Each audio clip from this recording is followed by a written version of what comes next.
今日同大家推薦呢個屋苑呢，就係位於我哋三鄉鎮同埋五桂山鎮區交界嘅一個樓盤——半山中心城。呢個半山中心城咧係屬於一個大型嘅一個樓盤嚟嘅，佢係分3期開發，1、2期嘅話咧已經全面售罄，都係二手房啦。而家我哋喺度賣緊嘅咧就係我哋嘅3期啦。咁我哋呢個小區咧，地理位置咧都係非常之方便嘅，我哋隔離咧就有我哋嘅羅山妹山啊，同埋靠近我哋五桂山呢一邊嘅，咁我哋交通啊都係非常之方便噶啦。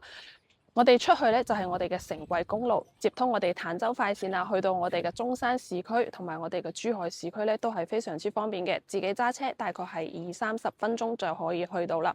咁我哋另外一邊咧靠近我哋嘅登賢路，去到我哋三鄉出名嘅一個中山溫泉旅遊區啦，大概都係5到10分鐘嘅一個車程就可以去到啦。仲有我哋嘅高爾夫球場咧，都係隔離，可以好多景觀咧都係可以睇到我哋嘅一個高爾夫場景啦，同埋一個山景都係可以睇得到嘅。而且我哋呢個小區咧仲有一個別墅區，都可以睇到我哋嘅別墅景嘅。而且我哋樓下個商鋪咧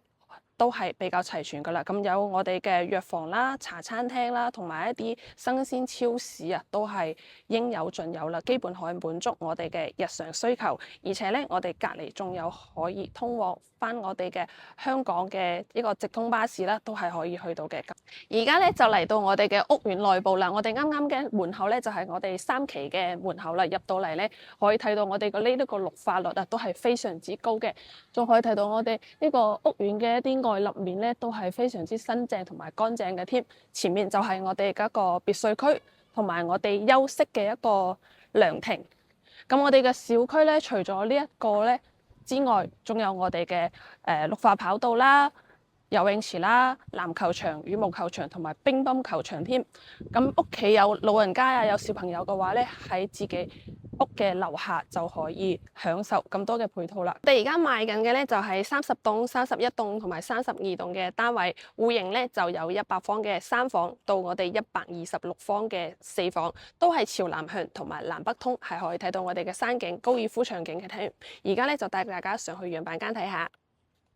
而家咧就上到嚟我哋126方嘅一個單位上面啦，咁可以睇到我哋呢個單位咧，呢邊係朝南向，係可以睇到我哋嘅羅山妹嘅山景，同埋高爾夫場景，同埋一個咁多綠化嘅一個景觀啊，視野基本係冇遮擋噶啦。南北通嘅一個戶型，另外一邊咧廚房出去，仲有我哋嘅一個生活陽台。生活陽台呢邊一個景觀咧，都係可以睇到我哋嘅小區園林綠化啦，同埋我哋嘅